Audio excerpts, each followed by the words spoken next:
Today I'm going to tell you exactly how much cardio you should do during a reverse diet.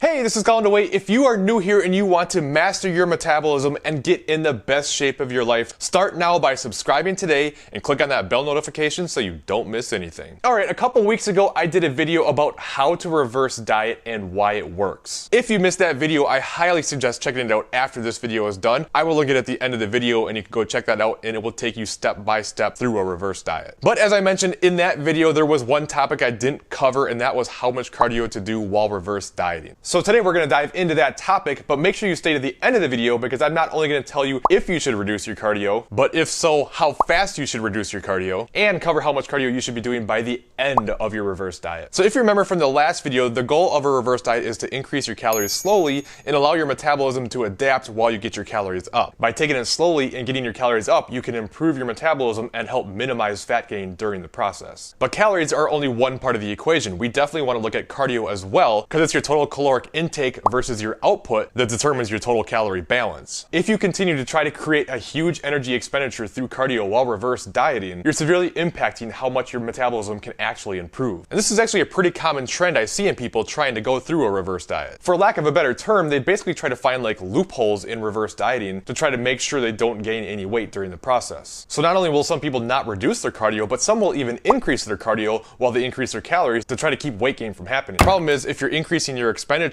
while increasing your calories, you're still netting the same and you're not really doing anything for your metabolism. Not only that, but if you're doing a lot of cardio by the end of your diet, what are you going to do when it's time to go into your cutting phase? Look at it this way. If you're doing say 4 or 5 or even 6 hours of cardio by the end of your reverse, when it's time to start cutting, that's now your baseline and you have to make increases on top of that to get weight loss going via cardio. And not only is that not going to be very much fun, but it's also going to be really ineffective as well. Basically what I mean by that is the more cardio you do, the less calorie burn you get from the same amount of time. I can't tell you how many people have said that they're eating really low calorie, like even 1,000, 1,200 calories, but they're not losing weight even though they're burning 6, 7, 800 calories a day via exercise. Well, that's because they really aren't burning that much via exercise. These heart rate monitors and the trackers and calculators that we have online are highly inaccurate, especially as you do more and more cardio and your body starts to adapt. Trust me, if you are really eating 1,000 calories and burning 600 calories through exercise, between that and your NEAT and your thermic effect of food and your BMR, you would most definitely be losing weight. So those numbers are not accurate. So while your Fitbit or your Apple Watch or whatever else may tell you you're burning this many calories, unfortunately these things typically way overshoot how many calories you actually burn. Especially when you've been doing a lot of cardio for a long time and your body has adapted. One thing you've heard me repeat over and over in several videos lately is that you want to be eating as many calories as possible and doing as little cardio as possible within reason based on whatever your current goal is. That way you're set up in a position for when the body does eventually adapt to whatever you're doing, you have more room to make changes and get the process going again. Now that doesn't necessarily mean that you should do absolutely no cardio, but I'm getting ahead of myself and I will talk about that later in this video. Anyway, as I'm sure you're gathering by now, you do most likely want to reduce your cardio while in a reverse diet. So what I want to do now is go over how to go about reducing your cardio. Starting with how fast you should decrease how much you're doing. How quickly you reduce your cardio depends on 3 things. How much cardio you're currently doing. Are you starting a reverse because you're finishing a diet, or are you trying to repair your metabolism from years of yo-yo dieting? And would you prefer to get calories up faster or cardio down faster? Now there's no right or wrong answers, but I do like to give you some suggestions just to try to help. But just remember that these are kind of just general guidelines and you can do things slower or faster depending on what you prefer. Okay, if you are doing 2 hours or less of cardio per week, then I would recommend reducing your cardio by 10 to 20 minutes each week. If you are currently doing between about 2 and 4 hours per week, then I would suggest reducing your cardio by about 20 to 30 minutes each week. If you're doing over 4 hours of cardio per week, especially if you're doing a lot, if you're doing like 6, 7, 8 plus hours per week, then you probably want to be more aggressive and make a minimum of 20 minutes per week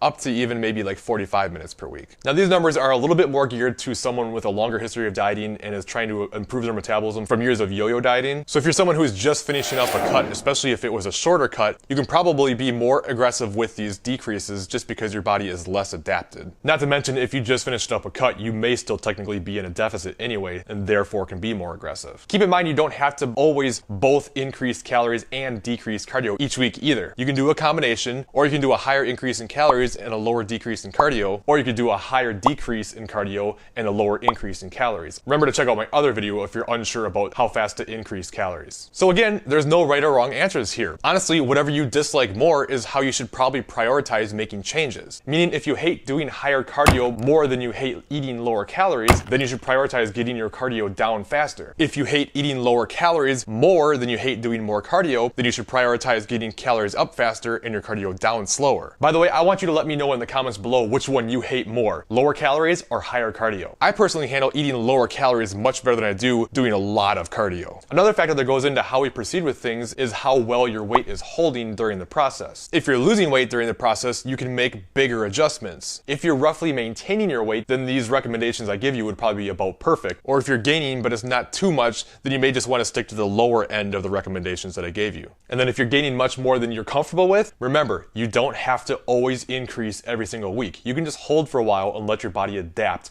before you make further increases. Now don't leave yet, because I'm going to tell you how much cardio you should be doing by the end of your reverse diet. Remember that the slower of the pace that you take, the less likely you are to gain additional weight during the process. But that also means it'll take longer to reverse. There's always trade-off in everything we do. And of course, much like always, it depends. However, I'm going to give you some recommendations based on a couple of different scenarios. To me, there's two main factors that determine how much cardio you should keep in once you get towards the end. One, are you trying to increase your metabolism and set yourself up in the best possible scenario to be able to lose fat in the future? Or two, are you finishing up a diet and just trying to get back into a position where you're trying to maintain and trying to live a healthy lifestyle that you enjoy? If you're someone who is just trying to live a healthy lifestyle, you're happy with where things are at, and you're just kind of trying to maintain, then you basically just want to get your cardio down to about however much you'd like to do per week moving forward. In that scenario, if you just want to do about an hour of cardio per week, great. Do that. If you'd like to do 2 or 3 hours of cardio just to be active and healthy,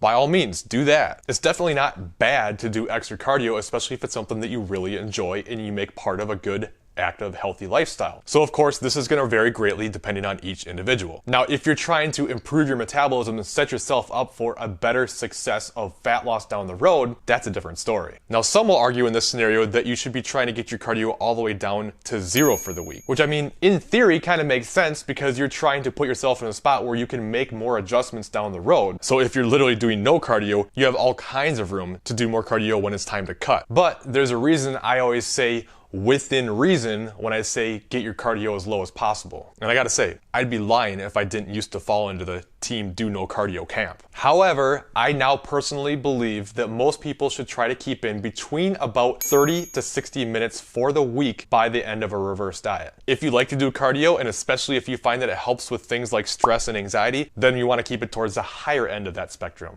If you absolutely hate cardio, then go to the lower end of the spectrum, but I would really strongly recommend that you keep in at least 15 to 20 minutes for the week, and I'll explain why. And it's because keeping some cardio into your routine does have multiple benefits. It's not only good for your heart and your lungs, but it also really helps with work capacity in the gym. If you have absolutely no endurance because you never do any cardio, then your strength training performance is going to suffer and you won't get as much out of your training that you possibly could. But not only that, but keeping a little bit more cardio in your routine will also help you get your calories up a little bit better. I gotta tell you, back when I was a powerlifter, I didn't do any cardio for years, and I can tell you from experience that was a huge mistake. It got to the point where going up a flight of stairs or even just kind of walking around while talking on the phone with somebody for a while would get me winded. Not good. So don't be like me, do yourself a favor and keep some cardio in your life, but make sure you don't keep blasting yourself with a lot of cardio if you're struggling to lose weight and you need to reverse. You aren't doing yourself any favors by continuing to crush your body, keeping cortisol elevated, and just putting way too much stress on your body. Now, there's one other important thing here. Are you someone who struggles to keep the weight off whenever they lose it? If so, then I want you to watch this video